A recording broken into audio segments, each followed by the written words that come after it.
Doom, doom, doom, doom, doom. What's going on, everybody? Welcome to another edition of the Deaf Fresh Show.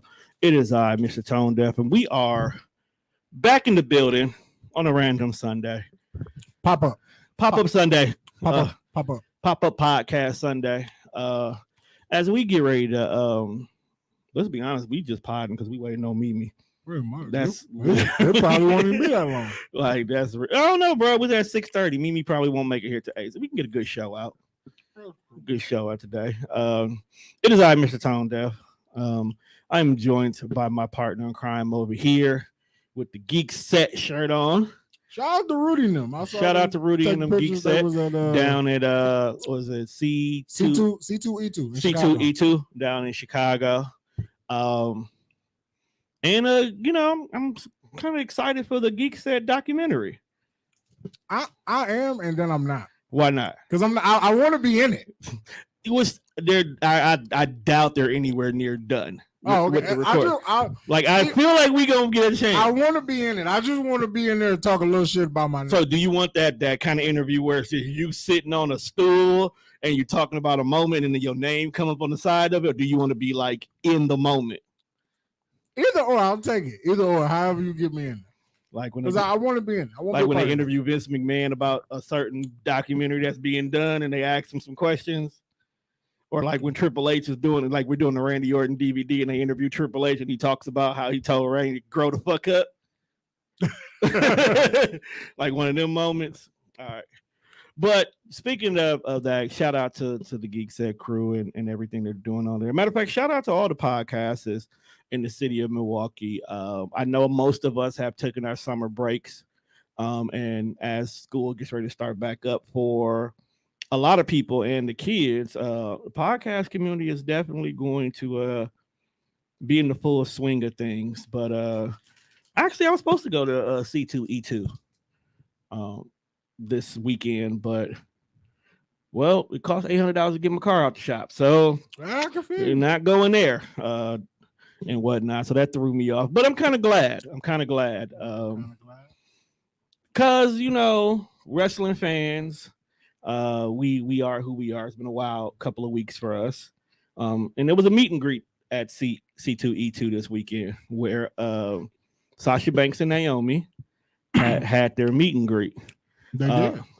Had a meet and greet. And I saw a nigga that I know. We see people we knew. And when we seen the photos from the meet and greet, it made us question the value of this meet and greet. Of these meet and greets. So for those who don't know, Sasha Banks and Naomi had a meet and greet at their most recent meet and greet event at the C2E2. During the event, though, the photo shoot part of it, everybody was required to be 6 feet away. Really? And I don't think everybody, but from the photos that are being posted in wrestling groups, there's definitely some space, bruh. When I first saw the pictures that hit the internet, I didn't think it was real. I didn't either until I seen the one with the person we know in it. But see, that's the one. That was the only one I seen at first. Did you see? I just put a new one in the group, and I was like, "This can't be real. Like, that's not Sasha. That's a cardboard cutout." I thought so at first too. I was looking, I'm like, it's kind of fucking glossy for this to be like an in the moment picture. She's very glossy. The whole picture was glossy, but the way the photo looked with our friend definitely gave some. When your mama makes you put on the nice suit. And you gotta take a photo real quick. Yes. And you're just standing there because this is not really what you want to do. Yeah. That's kind of how he was looking. So maybe I felt like on the other side of the photo was the actual real meet and greet, and he was just waiting his turn. I don't know. But then I seen other photos with Naomi in it. And they still had them cats over there. Yo, I can't even put this on WWE. Naomi and Sasha need to explain this 6 foot rule. It's always on Sasha's side that I keep seeing it. So maybe it's her. I don't know. Because meanwhile, on the other side of the world, there is a nigga charging $1,000. Christopher Brown, I need you to come to the front of the congregation. And it's giving women the full boyfriend picture experience. I need Christopher Alexander Fernando Brown. Yep. It's not. His name cannot be Fernando. The nigga that's doing these photos is definitely a Fernando in the middle of his name, because Chris Brown is giving everything that I feel like most fans want from their artists. Like, when you go to a Chris Brown concert, from what I've been heard, I've never gone to a Chris Brown concert. I've never been a fan of concerts, period, though.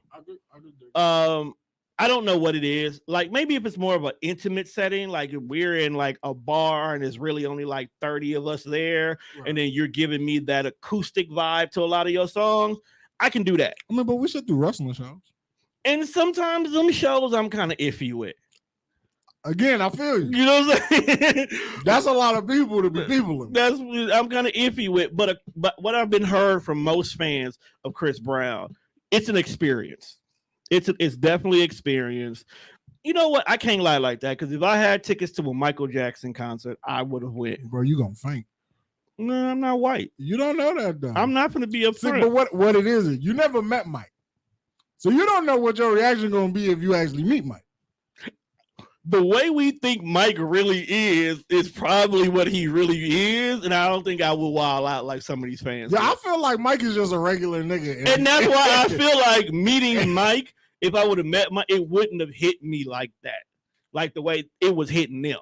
You know, I believe Mike will walk up in the middle of the ghetto, in a luxury limousine. In the ghetto, he will pull up on some niggas on the curb, roll his window down, and say, "Hey, excuse me. Any of you gentlemen know where I can find the bag?" Like, my nigga got it. He's like, "What is that, Mike? What bag?" You know, the Kush, the drum. Who had that fire? Who's got the fire? But yeah, so I don't know. I feel like Mike was Santita. Chris Brown is clearly out here wilding. And you know what? He's not even wild. He's not. He is doing his due diligence. Like, so this is what I thought was funny to me. $1,000 is a lot of money, but it's not a lot of money. Again, it's how you value your money. The value of your money. That seems to be the theme for our show lately. If you feel like meeting Chris Brown is worth $1,000, for some it is. That's cool. Like, I'm not. You pay for your experience. It's no different than us wanting to go to WrestleMania next year, because we're gonna come out some cash. Because we're coming out almost $1,000 probably just for tickets and hotel alone. Right, because we're gonna want some decent seats, and then we're gonna want good accommodations, and then it's LA. We're gonna try to see the city a little bit. LA expensive, period. Right. So we're gonna spend some cash, but that's the experience that we want. Right. So I'm not judging people for spending the money on the experience. Right. The funny shit was the fact that Chris Brown is just willingly taking like boyfriend-esque. That's why pictures. My statement was like, Chris Brown is about to have a bunch of kids out here thinking he they daddy, because the way these photos look, these are the kind of photos that girls put on their fireplace, the stand, whatever that's called, and the mantle. And it's just up there in that white frame that's really bendable, that gets dusty because ain't nobody allowed to touch it. And you know, folks coming, hey man, who that? He was really taking that's little man's daddy. He was really taking club pics. Remember how we used to go to the club, get the club pic? It is always that black curtain behind it. There's some wild shit going on. I'm not mad at Chris. I'm actually proud of Chris, because he makes, like I said, he makes their fans feel like you getting your money's worth, and this is how you keep getting repeated fans. Hey, and like I said, like I told people on Facebook, I ain't gonna lie, this pod shit take off. I gotta get some wild shit off. One time, I just gotta see where my celebrity is if I can get it off. Like, did I send all the photos to the group? Let me see. Like, just one time, meet the pod guy, $700. I won't even charge y'all $4,000. Damn, $700 to meet you?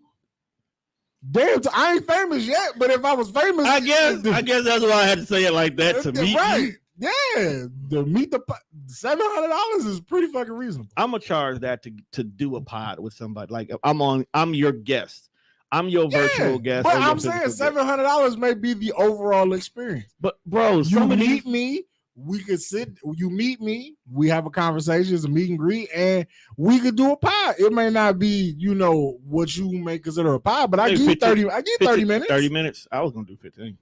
Damn, so you want 700 and only give it 15. Bro, that's like one match on Raw. It's the interview portion. You take the interview portion, you insert it in your show, and you good to go. Niggas start charging 30. Niggas be out here charging 300 for a pre-recorded verse. So who the fuck is doing that in this city? I didn't say it was in the city. That's a universal thing I've seen people do. Like they'll go in the studio, they'll write bars, they'll have them already, together, and then if you want to buy. That's how T-Pain used to do hooks. Yeah, that's what I'm saying. You pre-make them and then you sell them. That's all it is. Like but dog, some of these photos were, I don't know if I can call them wild because they really wasn't wild. But you talking about Chris Brown pictures? Yeah, some of them were wild. But I'm saying for an individual, you don't know, like you really don't know the extent. Like there's one where the chick is literally standing in front of him, hand on his face, his hand on her ass. Right. Nicely cuffed. How did you approach this? Like, does Chris Brown just be like, so how we taking this picture? And then you just go crazy? Like, what's the conversation before they snap the picture? Right. Then there's always the behind my arms over you with the loving eyes looking into the camera like she got her taxes. Like, he definitely doing you just got your taxes like, photos. Did she say, well, I want to bend over and put my ass on you? And Chris was like, all right, let's go. I don't think Chris would be against it. He was like, run it back. But that brings up another post that I made was a female artist could never do this. You don't think so? Niggas don't know how to act. Niggas don't know how to act. If Janet Jackson. First of all, see, this is where you're going. This is where you're finna go all wrong right now. Janet Jackson, Beyonce, top tier bitches. They're not doing this. But Chris Brown is a top tier nigga though. But he's still a nigga. You see, Tone, you see this all the time. There's some Jay-Z has graduated. Meg Thee Stallion. She would do it. Okay. Let's use Meg Thee Stallion, okay? Shout out to Meg Thee Stallion because she did her thing on P-Valley this week. She was like, dang, I'm 2 episodes behind, but I'm gonna catch up tomorrow. She's special guest. It's not like she dancing or anything, just Murder Tour, the new second tour, he's doing it with her. Okay. That's basically all it is. But you look good. Look good. I can see Meg Thee Stallion doing that.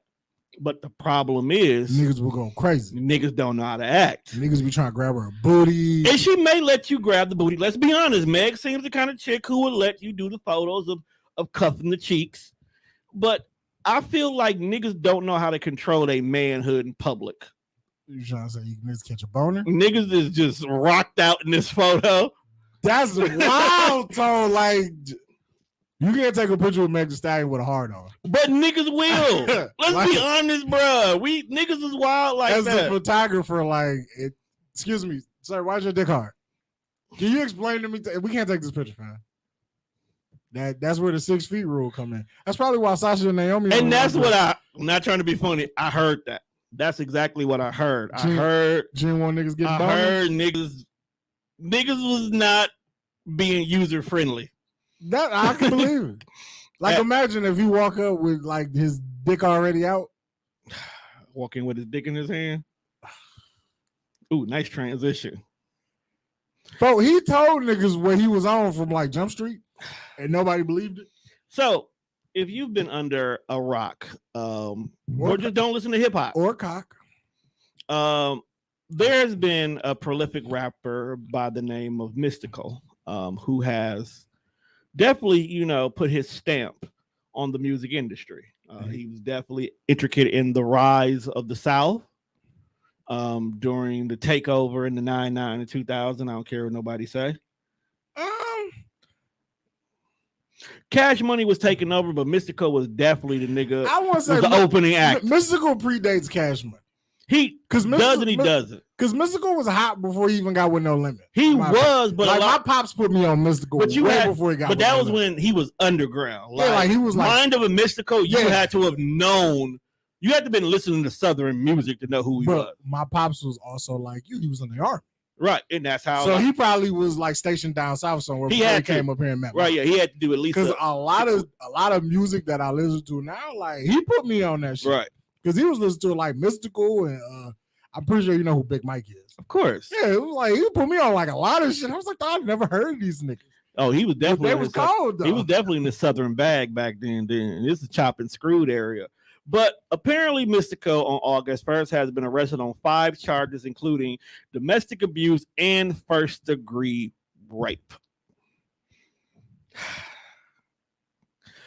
If y'all don't know, this is not Mystico's first time. First degree. What's second degree? First-degree rape is rape. Like, because I know 4th degree is like groping. Second degree is like, I would say maybe you consented to it, but in the middle of it, you told him to stop, and he was like, "Let me just finish." He was like, "We're here now." We don't use my phrase. I mean, in a sense, we are here now. Don't use my phrase. Don't use my phrase. Not there.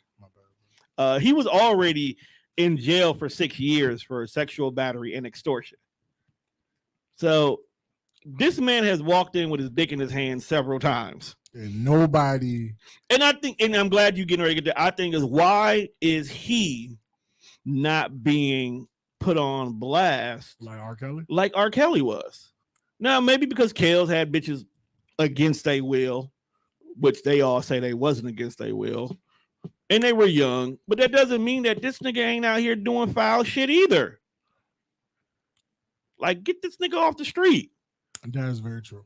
Like, that's all I will get. But like, again, is your level of celebrity. You saying because the celebrity done fizzed out, we don't care? And that's kind of fucked up. But yeah, like really, in the grand scheme of things, who gives a flying fuck about Michael Tyler? Please explain that one. Now, the first time he went down, it was a big deal because he still had some fizzle to his star. But he I mean, it was 2000. It was in 2003. Right, he had just dropped his Tarantula album. He had did the song with Ludacris. Like, Mystical was still a name. But here's my thing: is like his first time he went down, the sexual assault part, the sexually battered part of it, is he forced 2 women to have oral sex on him and the bodyguards, and the extortion came from $80,000 he stole. Okay, what the fuck is it? Who you steal 80 G's from? Look, bro, extortion. Who you raping that got 80,000? I don't think it was her. I think that they was forced to have it after. That's how he celebrated the robbery? Probably. It makes sense. Yo, niggas is nuts. Then he, shout out to whoever just gave me a heart. Appreciate it. Oh, see, now you got me wanting to look to see who did it. Oh, Alicia. Shout out to Alicia of Vanity Cosmetics. She recently just moved to Dallas of Speak Your Truth podcast. And everybody moves to Texas. Because everything is bigger in Texas. Just because Texas is big don't mean you motherfuckers want to overpopulate that motherfucker. I think it's just more about opportunities. Her sister stay there and whatnot. So she moved down there. It was good for her and the son. I wasn't about her though. I was just saying in general. A lot of people from Milwaukee do move to Texas for no damn reason. Texas look like Milwaukee. And a lot of them come right back. Texas look like Milwaukee. It is. It's just racism is spread out. Like in Milwaukee, you got niggers over here, you got Hispanics over here, you got whites over there. Everybody has their section. You know that when you cross a certain street, when the street side changes, so does the color of the people. In Texas, it may be by block. Speaking so 35th may be all white, but 37th is all black. Speaking of racism, you finally got a taste of racism out there? I don't get a taste of racism. Like my coworkers are cool, but maybe it be your customers. My coworkers don't mind their business. That's typical. And like, so you know how like you be trying to get like they be trying to get to know you, so you kind of like you give them a little information. You give them a little information, but you don't give them too much. They still digging. So one day, this is how this all started. Like, so one day, my manager like I asked for like a certain day off. Okay. And my boss was like, why you need this day off? Like he was just, trying like small talk. Right. I was like, well, I gotta do such and such today. I record a podcast. He was like, oh, you do a podcast? I was like, yeah, nothing small, nothing major. It's what I do in my free time. It's my hobby. So like today at work, my coworker's like, "Wow, why you don't never let us listen to the podcast?" I'm like, it's not for y'all ears, you know.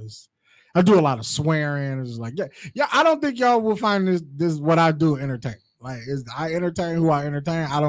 I'm not y'all demographic. So like my entire shift, they're like, wow, why don't you give us the name? Give us the information. So my assistant meat manager, he goes to get his phone. Was like, watch this. This is how like Google is not your best friend. Google will betray you. They went and looked you up, didn't you? He Googled and like it's not even my first name. Cause like no one calls me Marquise at work. Everybody call me Dewan. So he went and Googled and typed in Dewan Dinkins. Every fucking thing comes up. Got it. That's usually how it works. Instagram, Facebook, podcast. I was like, dog, y'all some deep Googling ass people. But so they was like, yeah, Dewan, we want to watch, we're gonna see. I was like, whatever. I guess I don't know. Have they watched an episode yet? I don't know.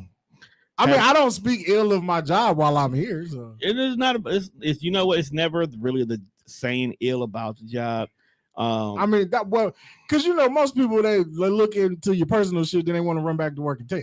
And that was my concern. But I'm like, I don't speak ill of my job, so what the fuck could you run back and tell? He said, "Nigger." My coworker told me he was a white nigga, so I'm like, there's that. He said it out loud. How did that make you feel? I laughed. I ain't even gonna lie to you. Cause that's a wild no cap. Like I cackled hard as a bitch. That's a wild thing to just jump out the window with. It's just like, and I was like, I explained it to him. I'm like, dog, racist jokes are probably the funniest jokes. But it's just some people you can't like tell that you be laughing at racist jokes. Cause they be like, oh my God, you making black people look bad. It's like, no, this shit's kind of funny though.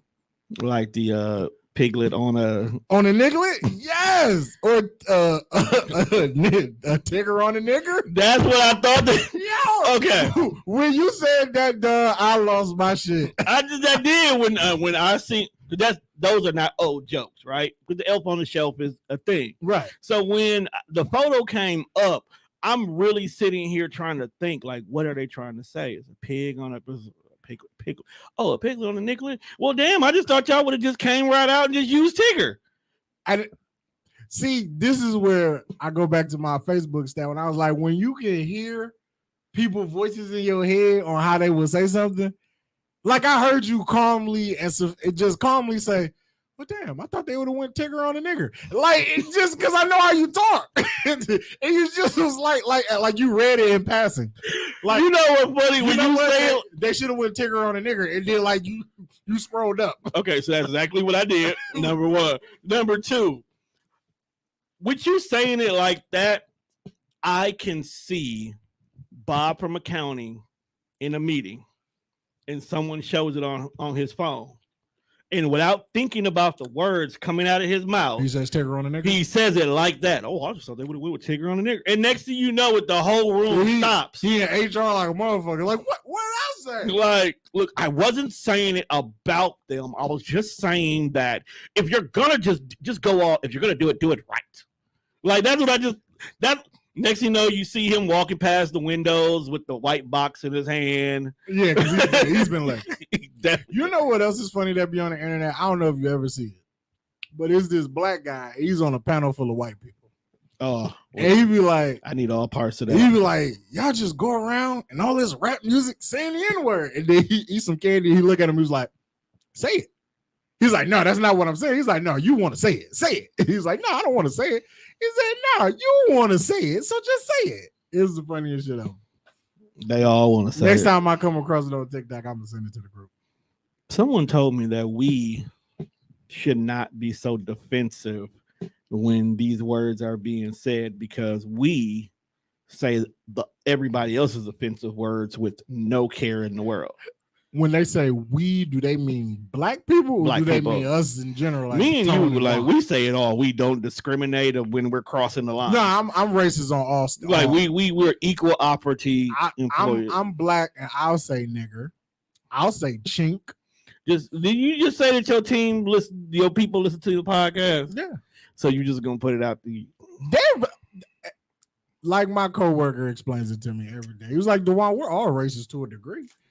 And I think that's where the argument. And I think that's where the argument when you comes think into play. about it, we kind of are, because like without even knowing people culture, we'll make fun of something just because it's different to us. Right. And I think that's where the argument comes into play at. It's like, why is it that when we feel like that word is being used, we're ready to get up and riot and break everything in the building, but we have no problem saying the same type of racial slurs that other cultures have?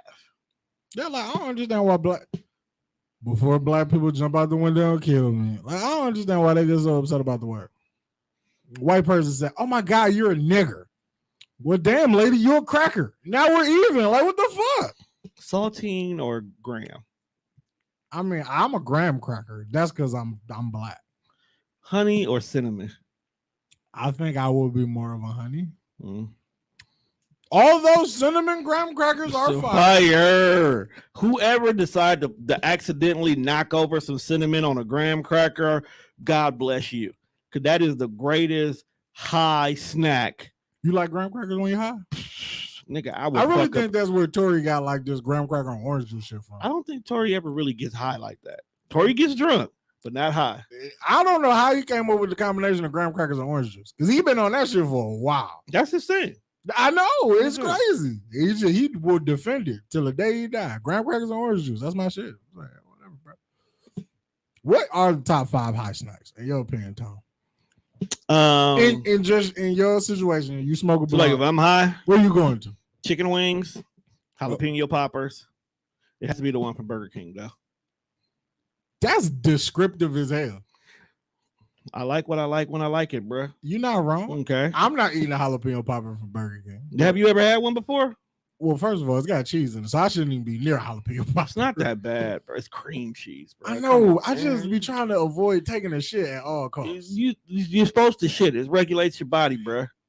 Okay, so there's a difference between a normal shit and then after you've had dairy products when you shouldn't have dairy products. That's shit. actually coming to some of the best shit you can have because it gets everything out of you. But okay, not to keep grossing the listeners out, but like when you lactose intolerant and you fuck with some dairy, it's really like Russian roulette with your butthole. Shout out to Roulette on P Valley. Because I may just have like stomach cramps and then it's like hard shit that's like together, so it's a solid poop. And then like that shit may just like it's a rumble in your tummy, and now I got like the Hershey squirts and everything is watery that's coming out your ass. You a wild boy. And I don't know if you ever had a watery shit, but them ain't fun. You're a wild boy. But let's get past that. Let's get past the shit. Let's get past this shit. Literally. Lately, somebody laugh. I'm glad I can make you laugh. Lately, it's probably Sarita. She been lately. She gonna whoop your ass because we keep potting and not inviting her. Bro, you must not see my phone over here because that's exactly what she yelling at me about. Well, hey, you see us on the screen, pull up. You know what I mean? She got to get up, put clothes on. Sarita probably already got clothes on. She probably was working out, walking. Nah, bro. She home chilling in the bed under the blanket at this point. She not leaving the house. But lately by Tyrese, that's a good song. Was it? Yeah. Lately I've been eating Doritos. The sweet chili ones at that. Fire. That's the purple bag, right? Yeah, the purple bag. Fire. And then I was on Instacart and I found Flaming Hot Cheese Puffs. Okay, wait, I'm trying to think of cheese puffs. So it wasn't the Flaming Hot Puffs. Yeah, the Flaming Hot Puffs. But like the puffs, or was it like a cheese puff? Because a cheese puff is different. The cheese puffs. Also, like the Cheeto puffs, they just flame out. Okay, so Flaming Hot Puffs. Yeah, Flaming Hot Cheese Them Puffs. fire. Yeah, I found the big ass bags. Oh, like the $5 bag? Yes.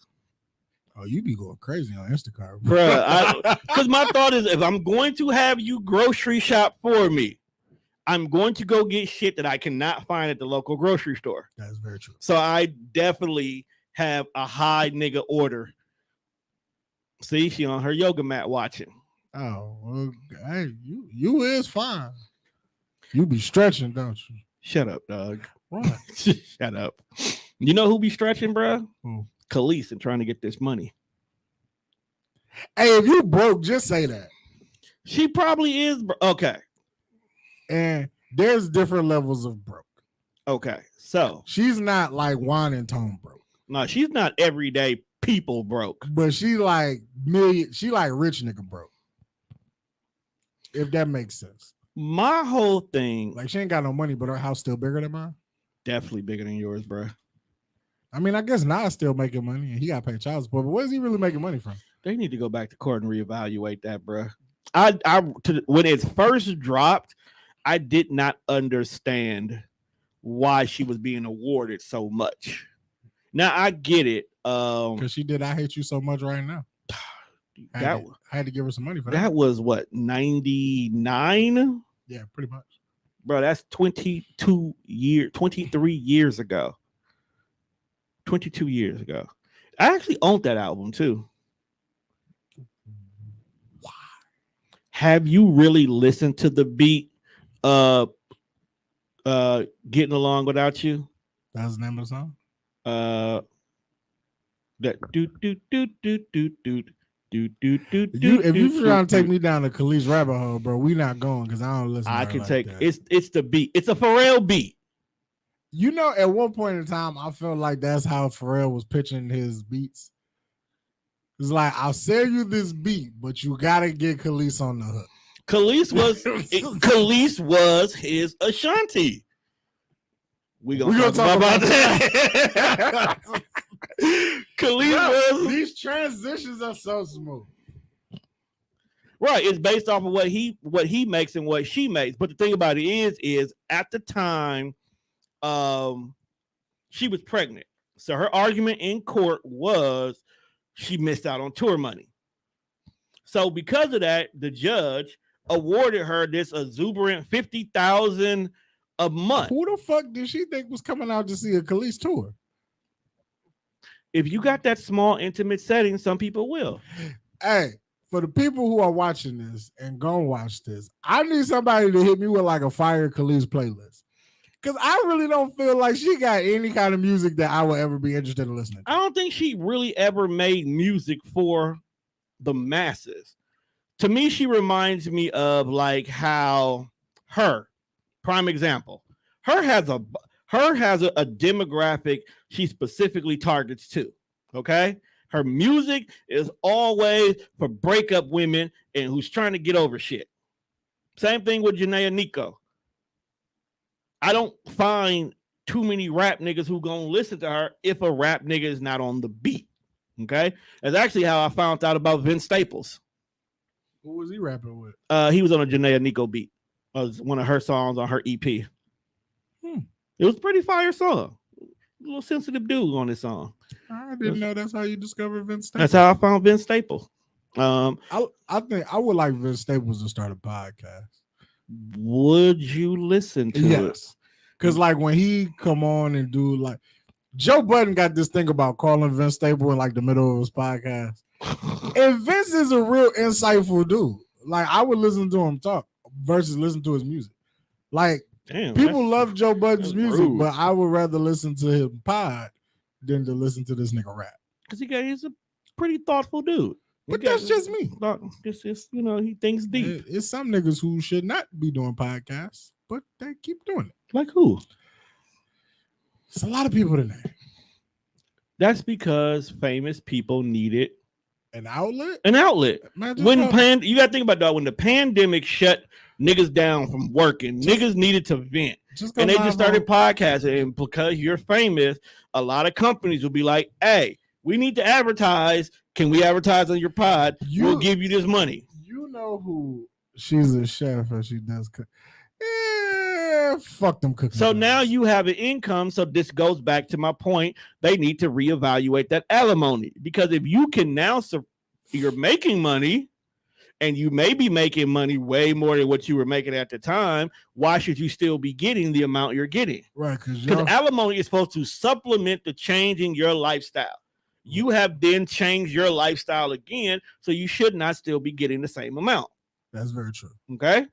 Very true. But getting back to the problem at hand, because we're rabbit holers, she is upset, or she was upset. She don't got no reason to be upset now. She was, that when Beyonce dropped her new album, and you know what? Beyonce is the only person I know who doesn't have to tell you there's an album, and it will get more publicity after it comes out than anybody who does a full-blown marketing scheme. Beyonce pooped on the CD and said, here. Because you remember back in the days when magazines would come out and there'll be a full spread page dedicated to somebody's album, and it would have the release date on the bottom, and we kept following based on that release date. And every once in a while, Lil Wayne, there'll be an update. Don't you dare talk about my guy like that. Update that advertisement with a different release date, to the point where the advertisement just started being an advertisement. They didn't even give us a date no more. Well, people was leaking music back then. How do you advertise now with everything being streaming services? Because I don't think we got a notification that Chris Brown was dropping his album. I think it just showed up on a Friday. Well, I listen to like all these other niggas podcasts. So like I listen to Joe Budden, I listen to Gilly. So like I knew that Chris Brown was coming. A lot of people are fans of Chris Brown. And I be on Twitter a lot, like real late at night. Like when ain't nobody on Facebook, everybody's on Twitter. I don't even be up. But yeah, like Beyonce, one of them ones though. Like she could drop in the middle of the night and people gonna love it. Because they really did stay up to midnight to wait for their system to refresh to show this album to be there.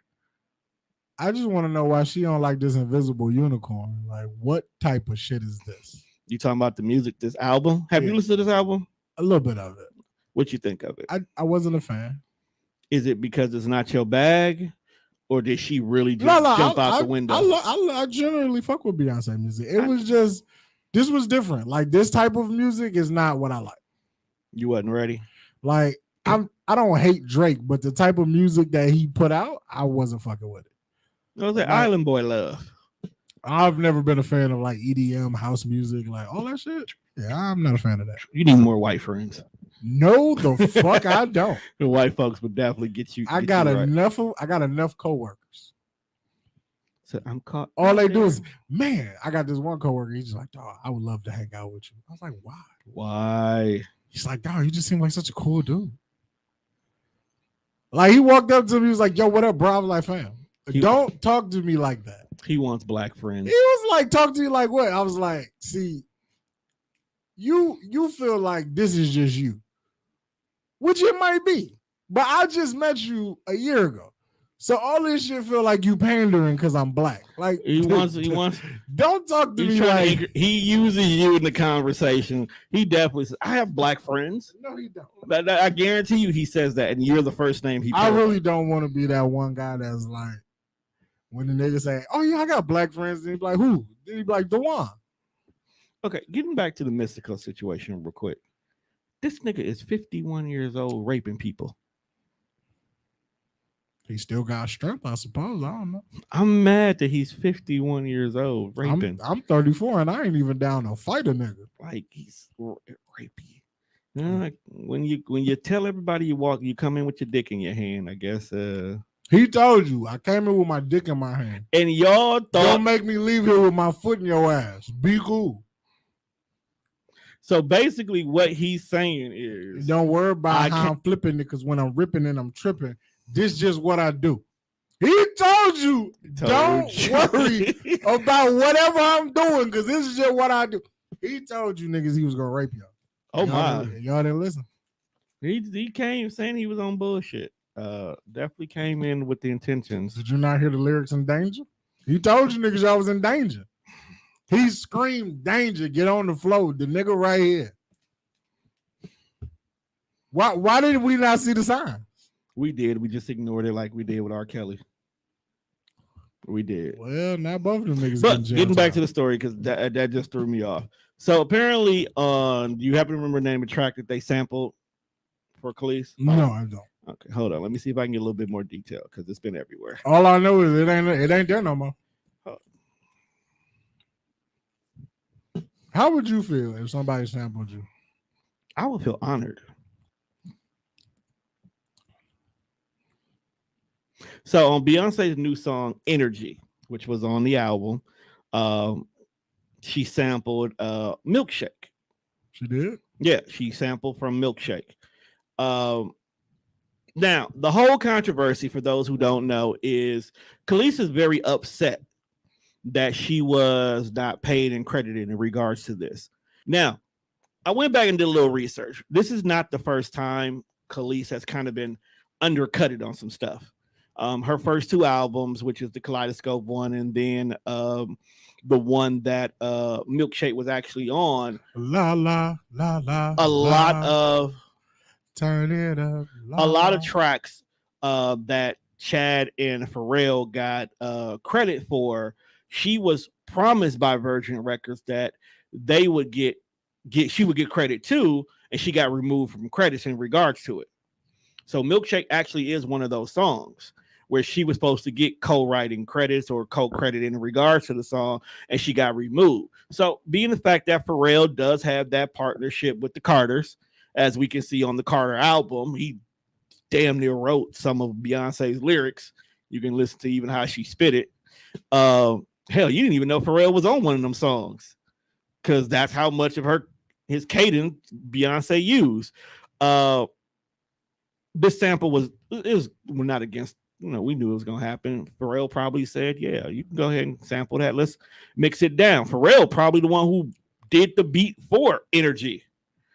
And Khalees was unhappy about that. Yeah, but if you don't own something, then that's not you picking a fight with the wrong person. But I think where it doesn't matter what you think. Hey, Kat. If she don't own it, bitch ain't got no beef. Now, here's the thing, though.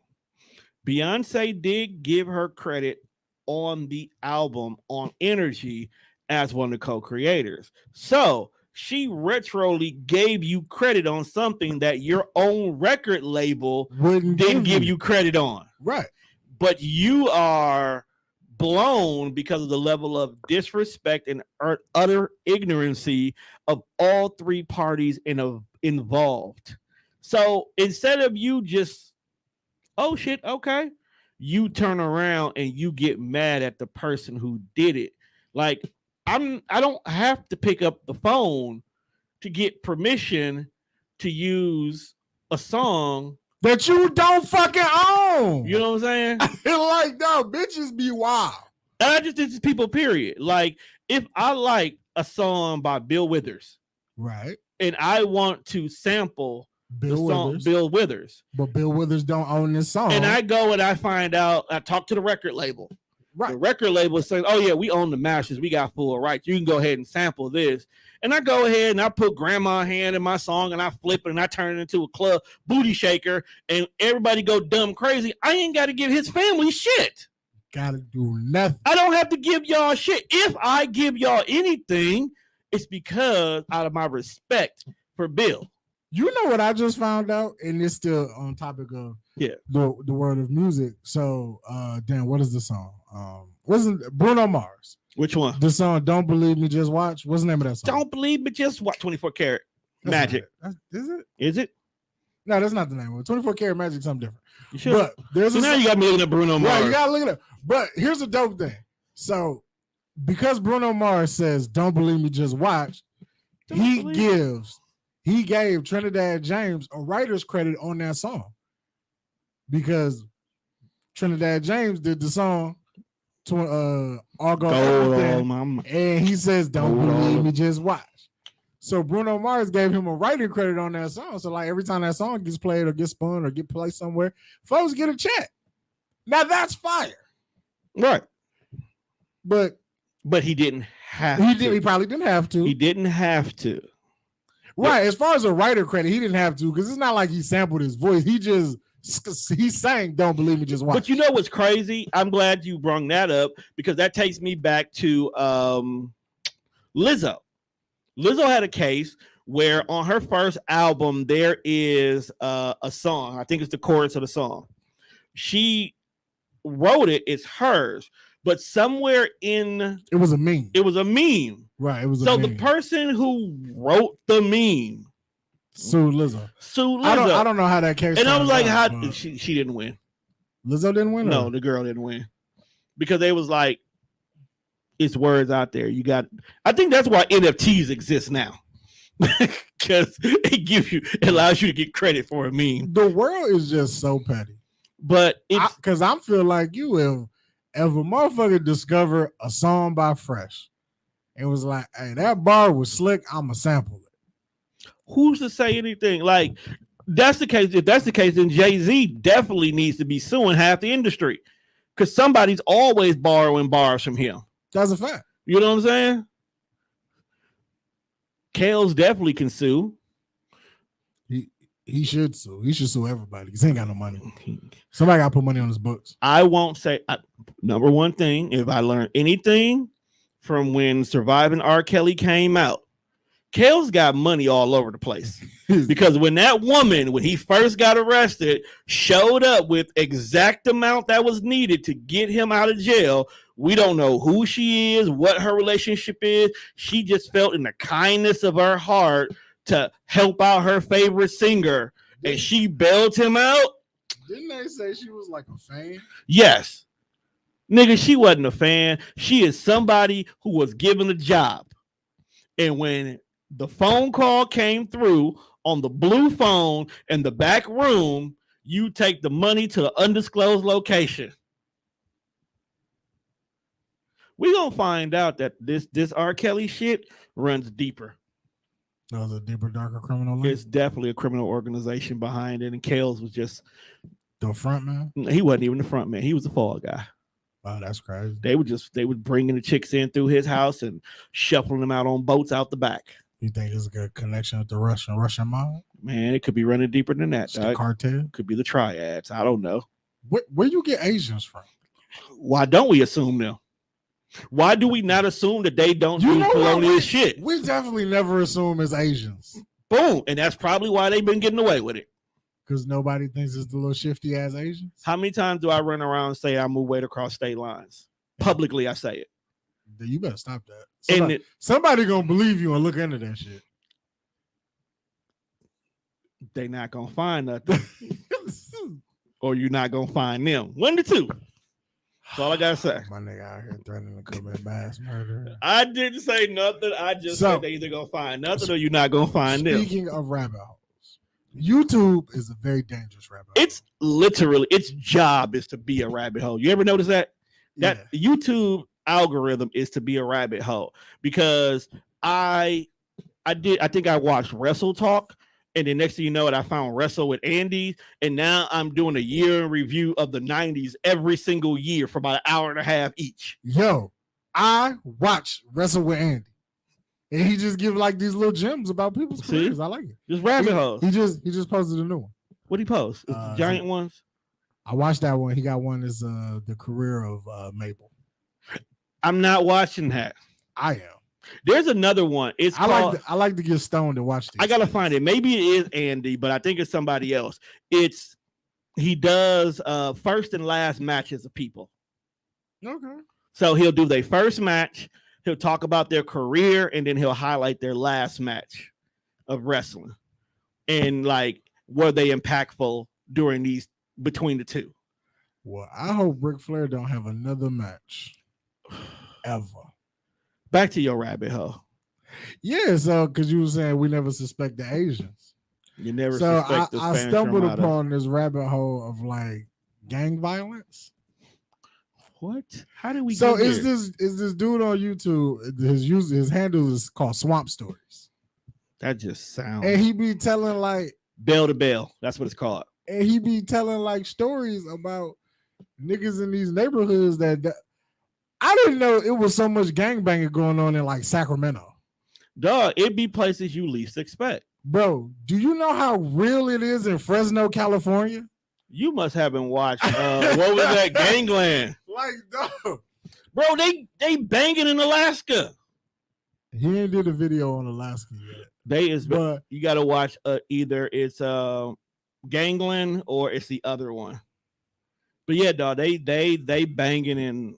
He just do these videos on these obscure ass gangs and I just be like, this is just crazy. Like San Francisco is really crazy. Yeah, they homeless. Like, and he tells a story about like how all these cities used to be like really good production cities, you know, back in like the 40s and 50s.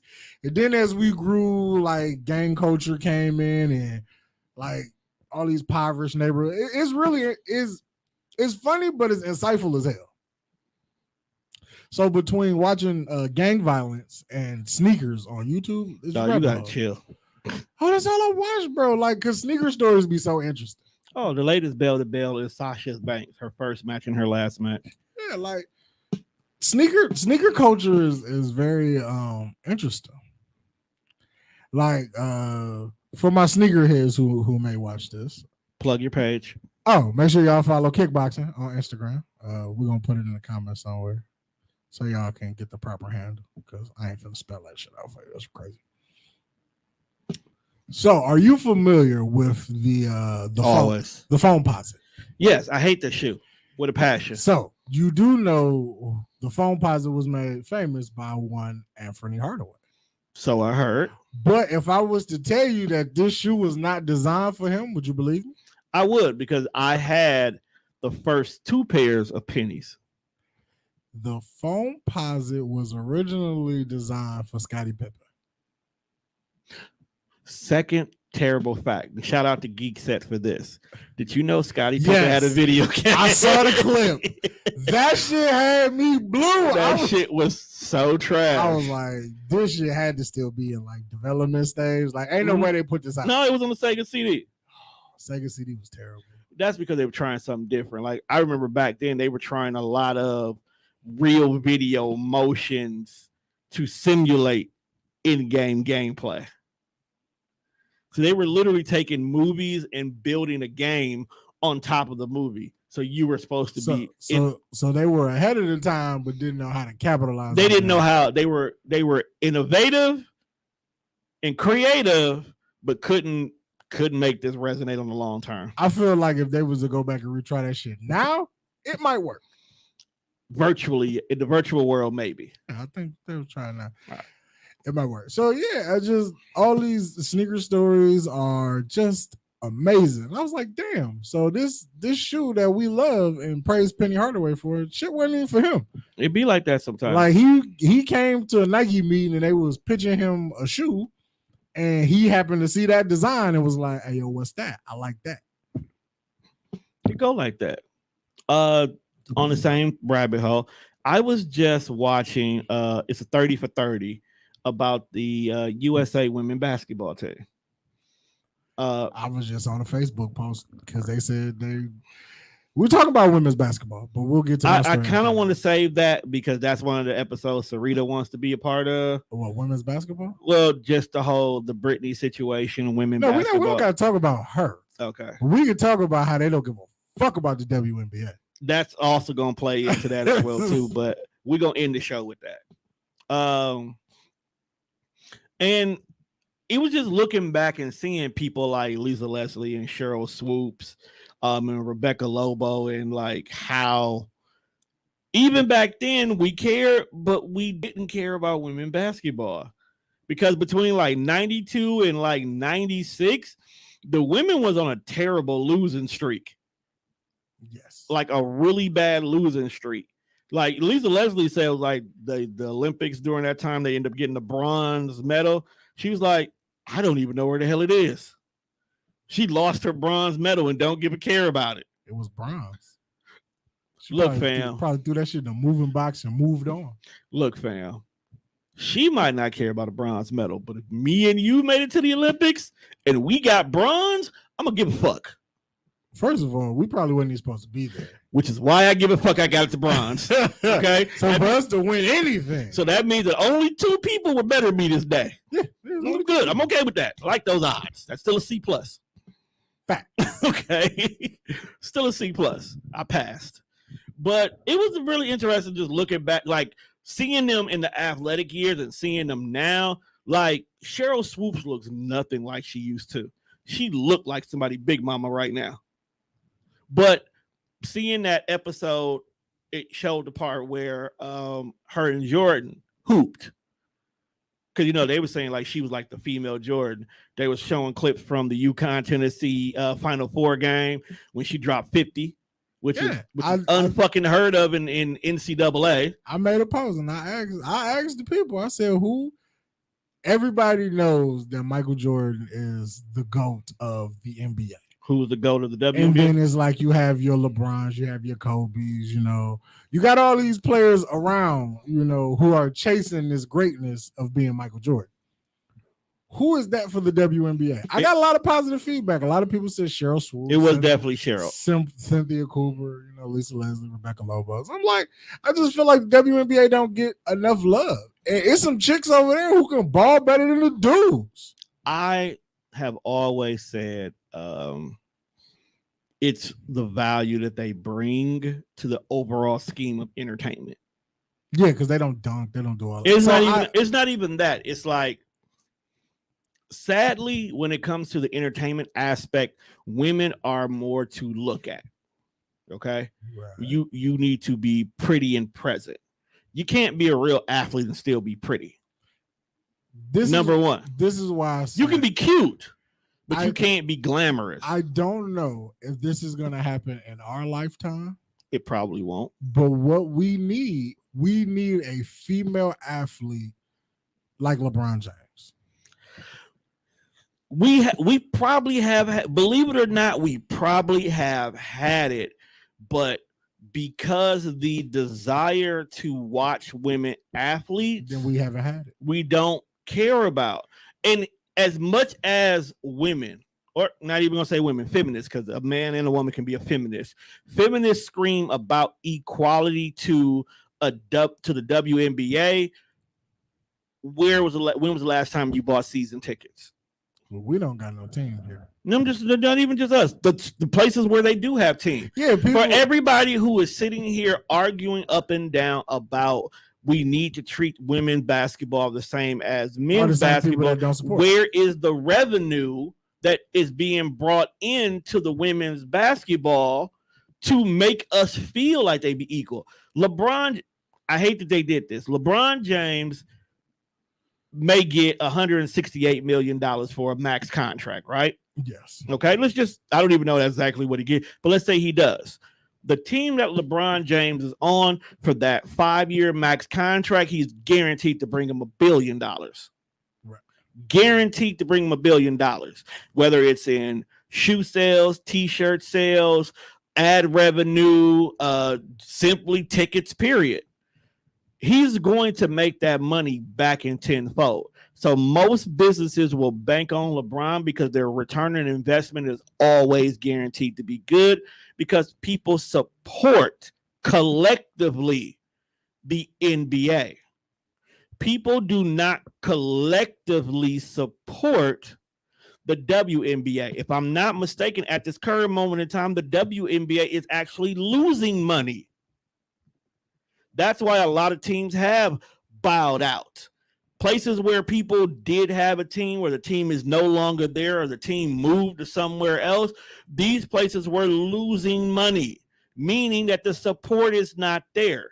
So no disrespect to our ballers that are women, but we're not seeing the value to give you $168 million when we may only make 22 in ticket sales for that year. I can't justify it. This is why I feel like, that's why I said I don't think it will happen in our lifetime. But we need a woman who can be the WNBA's version of LeBron James. We need a young lady who is going to be box office. must see. Yeah, but you get what I'm saying? I get what you're saying. Like, we need a woman who is going to break that mold. Like, I want to see a female get the $100 million Nike deal. I want to see the female get their own shoe deal. Like, I want to see the female get their own signature Nike shoe or Adidas or Jordan, whatever you may have. Like, we need a woman that can be like, I represent the WNBA. I am the face of this company or this brand, and I'm going to be the reason why all of us need to be paid more. You know what I'm saying? And I don't feel like we're going to see that in our lifetime, but I think it can happen. We need a collective group of females that will want to make the WNBA must see. Because you're right, there is really no entertainment value, and these chicks can hoop. But like, who really watching the WNBA game? The only time anybody will watch a WNBA game is if an NBA game, an NFL game, NHL game, there's nothing or on TV. MLB game is not on. Because we do, you have to, the marketing has to be there to make us even want to check it out. I do feel like the WNBA was marketed way better, like when it first got because there was no such thing as a marketing for the NBA.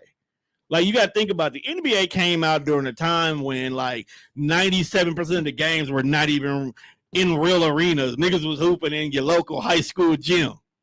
And then you had the ABA over here was just nigga ball in general. You know what I'm saying?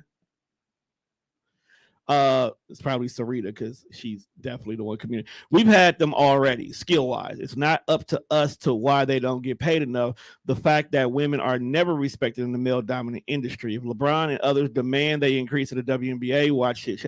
I can't say that. I really can't say that. We're fans of the biggest male-dominated industry. Right. And we just watched 2 women main event. We what? The pinnacle show of the year. I can't. What's going on? You know what, Jazz? You do to be in here. Matter of fact, you get better, but get your ass in here. Jazzy Blanco. Oh, what up, Blanco? You know, I can't agree with that. Only because even if LeBron and them rally for greater pay, and we pay them, okay? Let's just say we triple their current, because I pulled up recent team salaries. Chicago Sky's whole team salary is 1.3 mil. Nigga, that's the 12th man on the bench. And I feel you. The Bucks. And I feel you. Connecticut Suns 1.3, Dallas Wings 1.3, Indiana Fever 1.3. Taking consideration Chicago Sky, with theirs being at 1.3, they're over salary cap. Yo, Candace Parker need to be making $90 million. Okay, they're over salary cap doing that. And I'm not saying that as a bad thing, but if we're paying you 1.3 right, collected, this is the whole team, and the company is still saying we're losing money because we have minimum ticket sales, we have minimum support, we have minimum ad revenue. What is paying them anymore going to do to improve it? I could turn around and triple everybody's salary. Then that means that is $2 million that I just dumped into player salary. That's not that I could have dumped into marketing. So that I should have dumped into marketing. Because I'm like, at what point, when is it not our fault as the players on the floor? Like, I'm finna go out here and I'm finna play basketball. That's what I am getting paid to do. My job is to shoot the fucking ball in the court. I can't do it no better than what I do because clearly I get paid to do it. Right. But when is it now? It's your job to get motherfuckers in this building, and then it's my job to entertain them once they're in the building. And I get that. And this is how I feel. And this is my thing. For everybody who is really complaining about the pay differential, okay, and you live in a city that there is a WNBA team, why don't you just go buy season tickets? Because if you buy season tickets, which makes the team become profitable, it makes the team able to afford higher salary pay. That way, a Candace Parker can walk into the office and says, hey, we just sold out the arena for the whole thing. I deserve more. And guess what? Candace can get that pay increase. If you get paid minimum wage versus 20 an hour, I'm sure you'll work. You know what? But if I pay you 20 an hour and my company is not improving an overall gain of revenue, I'm going to have to start cutting people. I just got a raise and found out I'm still broke. I'm going to have to start firing people because I have to supplement this cap room. What's up? So I get it. Don't get it twisted, ladies and gentlemen who are fighting for what's going on? I'm in the studio. You don't see we live? Yeah, I'm here already. Mimi going to be mad because she went to go get you. Anyway, getting back to the point.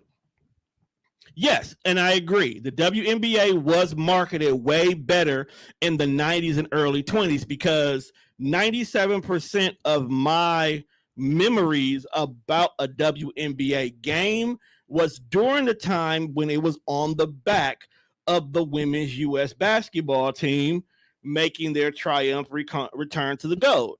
This is when you had the Lisa Leslie, the Rebecca Lobos, the Cheryl Swoops, the Dawn. I cannot remember her name, but she was damn near my favorite WNBA player because she was 5'6" and scrappy as fuck. But it's a business. I have to look at the WNBA from a business perspective. Until we can make enough money as a business hand over foot, I cannot justify giving the players anywhere close to what an NBA player makes. I mean, I understand it because the way you breaking it down is the same analogy I use when I talk to niggas about wrestling. They be like, such and such should have this marquee spot. I'm like, okay, when he had the spot, nobody went to house shows. When he was on top, nobody bought the merch. Like, there's things that you can do as a fan to show that your guy is who you want in the spot. Right. If I'm a Jeff Hardy fan and now he got the spot, so now he's got more t-shirts coming. I'm gonna buy these t-shirts because the more we buy these t-shirts, the more they're gonna be like, okay, well, people dig what you're doing. Let's keep pushing him on TV. Right. Which makes sense. If we start packing out these WNBA games, revenue goes up. And that's the number one thing. I'm already saying. And that's the only thing I have to say about 97% of the people who complain about the mismatch of pay between the WNBA and the NBA. If you want change, you have to provide the money. It has to go. Give me more money, I can give them more money. We get raises at our job because the production that we did at our job, we got more revenue because of it. Right. So that's how you get raises, how you get bonuses. Right. I know how to. Yeah, I mean, people should know how this shit works. The caliber, and once we see people in the seats, people are here, people are cheering, then merchandise starts getting bought. And you see people running around with Candace Parker shirts and stuff like that. I would wear a WNBA jersey. I have no problem. I got killed for it. I will wear a Brittany Griner jersey. I like Phoenix anyway. I like the color scheme. Yeah, man, Brittany Griner. I always say her last name wrong. Brittany Griner. Let me get Candace Parker jersey. I'm definitely getting the CP Parker CP jersey. Diana Taurasi. Give me Sue Bird. Like, all these heifers is cold. I'll definitely go cop me. What was Penny Taylor. See, you have to actually be a WNBA fan to know her, because I don't think I know her. I might have to Google her. Look up. It was a penny on penny. Get you a pair of pennies and rock a penny jersey. I also feel like, speaking of pennies, they're bringing back the OG pennies. The one with the strap across the top. No. You talking about the ones? Penny ones. Drop next week Thursday. I need a pair. I will have a The pair. original, I don't care nobody said the original pennies with the Flight 65s. No, nobody wants to wear those. I love those, bro. I feel like those gonna come back though. I love those. Nike be on some shit with retro on some of these shoes, but it's like the shoes that you really want when they retro, they make them so hard to get. On purpose. That's what makes retro. I be like, God damn, bro! Like when they brought the Griffies back, I was so excited until I couldn't get a pair. The Air Max. That's what they were. And now The that penny ones were Air Maxes. Did you know that? yes, the motherfuckers is so cold, and I want a pair, but I'm not paying that StockX price. You need to stop fucking with StockX. I just be chilling, and all of a sudden they pop up because I seen a pair of KGs. I was gonna get them. I really was, but they had them in 11, and you know I'm not. I'll go up, but I won't go down. I'll buy a 13, but I won't buy an 11. So my uncle also said he's like I should start giving out tidbits, gems on how people should buy shoes. That's your own show. But you, and it'd be crazy though, because like I'll post the pictures of shoes I got, or like, and niggas be like, "How'd you get them?" I'm like, "Don't you see the got them? I got them from the sneakers app. Like, how you didn't get them? Like, you didn't try? Like, what are y'all doing?" Are you trying to get the regular black ones? Because they got the blue ones right here. The OG Griffies, they're black, white, and it's like that Seattle Mariner green. That's what I said. The black ones. It's like freshwater green, they call it. Yeah, that's why I asked you. Are you trying to get the green ones? What up, Terrence O'Sales? Never heard of you, but what's happening, player? No, he been here before. He been here before. Yeah. So sneaker news. He be here for a good time, not a long time. Since we got a little bit of time before we get out of here, sneaker news. Air Jordan just dropped. Concord 5 just came out. It's purple, white, and black. It's the perps. Something about purple on tennis shoes. I love it. Purple on perp. I just love purple on tennis shoes. Shit's fucking amazing. It's the purple they use. So that was this past Saturday. So that Okay. was yesterday. Was it yesterday? I think Crazy. it was. I won the reservation, and then I got a pair of sneakers. You want to hear something funny? I've had 3 reservations for PS5 since I got my PS5, and nobody is ever available to take the reservations. It'd be crazy like that. Like, so shoes come out on a Saturday. What were y'all talking about with the artist? What artist?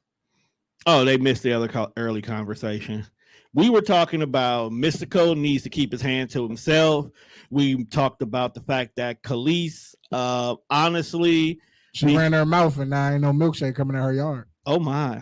La la la la la. We talked about Chris Brown is the greatest of all time. Yeah, he the GOAT. For the way he has been holding his fans down lately and holding their ass. That was one ass. Like she paid for that. She paid for her ass to get grabbed. You paid to let Chris Brown put his dick on your butt. And you know what? What is women really out here paying for? Look, bro, we pay for a whole lot less. We pay for pussy. Like as men, we pay for a whole lot less. So I cannot be mad. And then we're gonna get out of here. Before we get out of here, we're gonna talk about, is Keke Palmer really GOAT status? She what? GOAT status. The GOAT of what? Is she really up there with some of the great actors and actresses? Because basically this meme came across my desk where the greatest actress? No, I didn't say greatest, but is she GOAT status? Is she, when you see Keke Palmer, do you feel like you're gonna get I do not. You don't feel like you're gonna get a good? No. Mm-mm. If you finna ask me if when I see Keke Palmer name attached to a movie, I'd be like, damn, I gotta see this, or I think this is gonna be good. Hell no. I don't, bro. I can't say that. I really feel like Keke has a large body of work that's respectable. I did not say that her work wasn't good. Her name don't jump off the page like that. You don't make Keke doesn't make like, okay, I see Keke in this, I might go see it. Yeah, like that. That's the. I'm not taking away from what she can do. Okay, it's like Angela Bassett. Bitch, don't you dare say nothing bad about her. No, but what I'm saying is like that her name ain't in that category. No, like I feel like if you tell me Angela Bassett is in it, I'm like, I could give this a shot because Angela Bassett can make anything solid. Think about it. She got a role on regular TV. Motherfuckers ran to 911 when they was like, "Oh, Angela Bassett." They didn't even know what the show was about. Who else was in it? Hey, fam, I'm not even gonna lie. That's what made me watch it. Niggas was like, Angela Bassett here. Oh yeah, I'm gonna watch this. Bro, and you want to make it so crazy? The first episode I watched is when it was she first talking to Chief, or was she talking to somebody else? Whatever it was, dog, she was accidentally handcuffed to the bed because they was going to get freaky. That was like the first episode. It was in the early episodes, and she left the key on the thing that she had to call the black gay chick to come unlock her. And then when she got there, she was like, "Oh, I didn't need you to unlock me. I just need you to move the key closer." That's what I do. I gotta watch this show because she owns something. So, do you feel like Keke Palmer one of them? I don't feel like she is. She's definitely not in Jennifer Lewis level. Okay, you know what I'm saying. And the reason why I specifically said Jennifer Lewis instead of Angela Bassett or Viola Davis, because their bodies of work has always spoken for them. Right. But Jennifer Lewis has always commanded a role she got. This is true. You know, if Jennifer Lewis is in it, you not gonna forget her in this movie. That's a fact. That's what, and I kind of feel like that's kind of where Keke is, but you're not gonna forget she's in this role. Do you have her filmography in front of you? I can get it real quick, you know. Because I feel like Keke Palmer should do her thing. I mean, discography. Oh, I forgot she did drop music too. I feel like Keke Palmer got to get some better roles, but I think she's in the same category as what's the boy from Notorious? You never finna put her in the same category as Gravy. He do that on purpose though. He doing it on purpose. You not finna sit here and tell me Keke Palmer is trying to be a legitimate actress. All right, so we got Barbershop 2. That was her introduction. She was a Barbershop 2? Yeah, she's the little girl. She's the one who went next door. Because she was her going over there messing with Ice Cube and them, which ended up causing Queen Latifah and them to come over and get on Ice Cube, was the precursor to Beauty Shop. You know, no one ever talks about how that spinoff failed. Beauty Shop? Yeah. And no one talks about that. Ice Cube don't even put his name on that. You're right. We got Akilah and the Bee. That was fire. That's a strong start. Strong start. But see, I feel like it was who she was in the movie with, though. Because I believe Angela Bassett and Lawrence Fishburne are in this movie with her. You might be right. I believe Angela Bassett plays her mom. Yep. And Lawrence Fishburne is like the teacher. Teacher. He's the teacher. The influential black teacher. She was in Abducted, the Carlin White story. Never seen it. Okay, so the story is basically about where this nurse who was pregnant ended up losing the baby during the grieving point of her life. That early, it's like a remake of Losing Isaiah. And no, because Losing Isaiah is you lost it because you were a crackhead. This nurse went and kidnapped the brand new born baby and raised it as her own. Was Losing Isaiah Halle Berry? Yeah. You will not call Halle Berry a crackhead. You gonna tell me that her character was not a crackhead? I ain't saying it wasn't. She was the cutest damn crackhead in the world, but she played the hell out of a crackhead. Her and damn, I cannot think of that woman's name right now. The one in Holiday Heart. Is that Alfre Woodard? Yes, it is. Hey, I fuck with her. She played a hell of a crackhead too. Like, y'all don't understand, to play a crackhead and not be a crackhead, that deserves a Grammy. Yeah, because Chris Rock played the shit out of Pookie. Yeah, he definitely. How did he not get an Oscar? They wasn't handing out Oscars for crackheads. Do you think a crackhead will ever get an Oscar? That's a wild ass thought. As soon as they got to give an Oscar to an action movie first. Because you're not going to tell me Marvel done ran the game for the last 10 years and then nobody got an Oscar for no Marvel movie. That's not either set design, graphic animation, or something along that line, or wardrobe. Damn, Marvel ain't got no Oscars? I don't think they do, bro. That's crazy. And I'm telling you, okay, so we got the Medea's Family Reunion. I seen that. Okay. The Long Shot. I think that's when she was a football player. That's a good movie. Okay. That's a good movie. We got Joyful Noise. I don't think I saw that. It was an Oprah Winfrey movie. Not Oprah Winfrey. Queen Latifah was in that one. It was like Queen Latifah, Dolly Parton. Oh, okay. Yeah, Dolly Parton in that one. I've seen that. What was Animal? I feel like a lot of Keke Palmer movies. That was Brotherly Love. She was in that. It's like I'll watch it, but that shit got to be on like TV. I'm not running to the theaters to see Keke Palmer. Did you ever see Pimp? I think I told you to watch Pimp. I haven't seen Pimp, but I saw Brotherly Love. Pimp. Because Brotherly Love, they start the movie off backwards. They did. So they show you the end result. Then the whole movie is how we got here. Pimp was self-explanatory. See, her doing shit like that is why ain't nobody running to Keke Palmer movie. The reason why because Pimp wasn't in no theater. It was a Lee Daniel production. So let's start there. It was a gay man. You leave that man alone. Is he not gay? He is gay. He's very gay. But gay is not the reason why he's not in theater. Gay. Because he has plenty of movies that have made it to the theater. Okay. I think with Pimp, it was her trying to step out the box for a minute. Like, sometimes when you take that role, that's not your normal. Prime example, Jim Carrey did a movie where he came from an abusive father who would not accept him for being gay.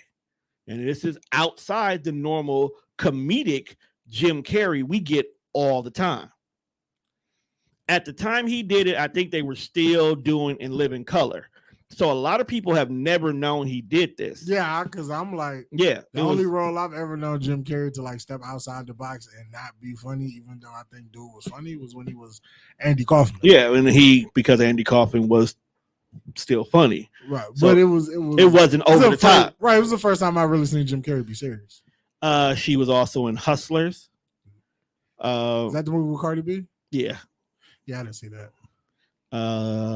Yeah, bro, you can start reading. Keke Palmer is a lot of these movies do sound like BET backup. This nigga said goat status? Goat where? Bad. I didn't say goat status. I said that she's not even approaching. She needs to get a good but see, this is just a movie. You gotta remember she also had TV shows too, bro. You're not gonna sit here and tell these movies are bad. Look, bro, I just feel like we need to give her a little bit more. I'm not saying leeway. That you get no leeway when you talk about GOAT status. Basically, getting back to it, a lot of it was saying that she's just now becoming a breakout star. That's what the meme was pointing to. That she's just now becoming a breakout star. And I think that's where my reason why I want to talk about, because she's been here. But again, Anthony Mackie been here. It's the roles that either you take or that are provided to you that put you in a certain light with your fans. True. Anthony Mackie did some shit movies, and now he's Captain America. A lot of people gonna look past them shit movies. Not all of them, because I will not forgive Tupac. But what I'm saying is, a lot of people gonna look past them shit movies because he's Captain America. I will not look past the fact that he did a movie where he impregnated all these women. Keke Palmer needs to. She needs an It movie, right? Like Zendaya. Zendaya, to me, her It movie is the fact that she's a part of the MCU. But I'll give you that. And but then to me, the shit she does, Euphoria is she's growing up before our eyes, because Zendaya came from Disney, the Disney Channel. And so did Keke. She's a Disney kid too. Yeah, but look at what Zendaya did and look at what Kiki's doing. That's all I'm saying. How long did it take for Zendaya to get here, though? Not fucking long. I don't know. Like, how you spell that damn child name? I don't know. Never mind. You just type of Z. You just type in Z. It ain't too many motherfuckers with a Z. God damn, she got a long ass name. What's her name? Zendaya Marie Stormier Coleman. Damn. All them nice names just to have a ghetto name, ghetto last name. All right, Zendaya started in 2013, so this is when her movie career started. She did Shake It Up from 2010 to 2013. I used to watch Shake It Up. I ain't gonna lie to you. Shake It Up Chicago. You're not wrong. I'll let you. The fact that you remember. Man, I'm a kid. Okay, so here's the thing, dog. Her first, outside of Super Buds, which she did as a voice, so that don't count. Her actual first movie was Spider-Man: Homecoming. And what a great debut. I'm just saying. I'm saying. You jumped in right away in movies that were. Yo, if Look, bro. Let's be honest, dog. As much as we want to give Zendaya love because she's part of the MCU, anybody could have been MJ, and the Spider-Man movie would have got you paid. Period. You are right, but that's why it was Zendaya. She was in the right place at the right time. Yo, if Keke Palmer would have been casted as Monica Rambeau, we'd have forgave her for a lot of them bad movies. I'm glad who they got because I love her. But I'm saying though, Keke Palmer with Monica Rambeau, we forgive her for all them stupid. You wouldn't hear for Hustle and Brotherly Love. We would. Believe it or not, though. Then I heard Nope was bad. I heard she was bad in Nope. But you know what? Terrence, and I don't agree with much that Terrence says, but Terrence made a good statement. We don't know how to watch TVs and movies anymore. I could believe that. Okay. To the point where I feel like everybody, now I haven't watched Nope yet, so if I do watch it and it is bad, I will definitely retract the statement. I have no problem with that. I feel like everybody went into Nope thinking you're going to get the same kind of movie you got from Get Out and Us, where you had all these subliminal hidden messages all over the place, and you got to watch the movie 2 or 3 times to find everything, and then the YouTube world gonna go crazy with all these subliminal videos, and we didn't get that. We just got a regular alien abduction movie, period. And niggas was mad. But again, I think a part of that is Jordan Peele's fault. He started doing horror stuff on the side anyway. No, I'm not like what he does is cool. Like I'm not knocking what he does, but how he writes his movies, now when you go see it, you don't know how to just watch it and take it in. You're supposed to watch it, take it in, and then form your own conclusion about what you saw. Right. A lot of people go into it looking for the hidden message. Like I watched a dude review it on TikTok, and he said, like I saw 2 dudes review it on TikTok. One dude said he understood the messages that he felt that he was getting from the movie. Right. And that dude was like, yo, I don't know what the fuck y'all saw, but I don't like this shit. I'm like, I can understand both points of view. I can. I just think that people need to go back to the point of watch the movie, enjoy the movie, and then dissect the movie. What happened to we don't talk about this movie till Wednesday? That only applies for Marvel movies. No, I do that for everything. I talk about it. You know, sometimes I don't even watch the damn movie before I'll jump on and get the synopsis of what's gonna happen, and then I'll still go see the movie. It's all about the Marvel movies. But before we wrap up and get out of here, because it's almost time for the devil to walk in. I don't think we talked about it on the last pop-up we did. That's what I'm gonna name these episodes that pop up. Pop up anytime they're not on the right. We're gonna do pop-up episodes until September. Yeah, it's just pop-up episodes. So we here, we might not be here, you never know. Yeah. We didn't talk about the Black Panther 2 trailer. I thought we did, but let's go. We didn't talk about it. So let's go. I did like the trailer. But. No, there's no but. I think it's fucking fire.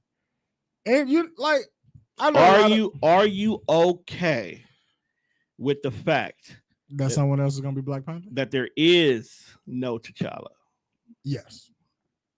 Well, I mean, he died. Like, it's not like it was a contract dispute and they just didn't bring the nigga back. Like, this is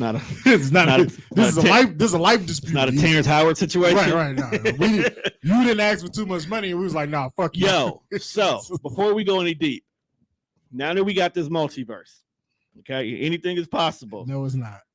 Anything is possible. Fuck you, Tone, because I feel like I know where you're finna go, and I don't want you to go there. But bro, what if Terrence Howard is war machine somewhere, like in the suit and everything? Nah, man. Look, bro, it can't happen, man. In WandaVision, we got the other Pietro, didn't we? So it's never not possible, bro. Ain't nobody calling Terrence Howard for nothing, bro. What is he doing right now? Nothing. Exactly. So it shouldn't be that much. Don't do. We got enough bullshit in there. We don't need to offer him starting 5 salary. We can give him league minimum, and he's gonna say yeah. Well, apparently he wanted starting 5 salary, which is why the motherfucker didn't go let the devil in. But this is when you get to what have we learned? To not ask for too much money. She said at the light. Did she say at the door to you? No, she wrote at the light. Yeah. Oh. But I think it's dope that we finna introduce a new guy. I think this is what this I phase like is the about. fact that they did make Namor someone of color. Yeah, Like, he looks Mayan, does Hispanic descent, which I can work with because that's more, you know, a little bit comic book accurate. Right, in regards because to I watch, like, you know, when I don't understand something and you don't answer the phone, I'll hop on YouTube and I watch because they was like they're glad that Namor has got some color to him and he's not blue like the Atlanteans. So, he's not supposed to be. So right, it was like it's comic book lore because he, you know, he's like half. He's technically a mutant, but we'll get there. Which I think is dope. He like the dude also said that he think that because Namor is technically not supposed to be a bad guy. Yeah. He was like he thinks that they're gonna introduce Dr. Doom. The word is Doom is involved. I think which I think is fucking amazing. Like I'm here for all that shit. Because if you realize we're gonna have 2 to 3 different villains. Yeah, as we roll forward. Yeah, before we get to Kang, we definitely finna get like 2 or 3. We're about to get different villains in regards to. I think Dr. Doom finna knock all this shit off. So because Doom plays a factor. That's where the Secret Wars come into play at. That's one of the Avengers movies. One of the Avengers movies. So what is the TV show? Secret Invasion. Okay. So Secret Invasion is that different?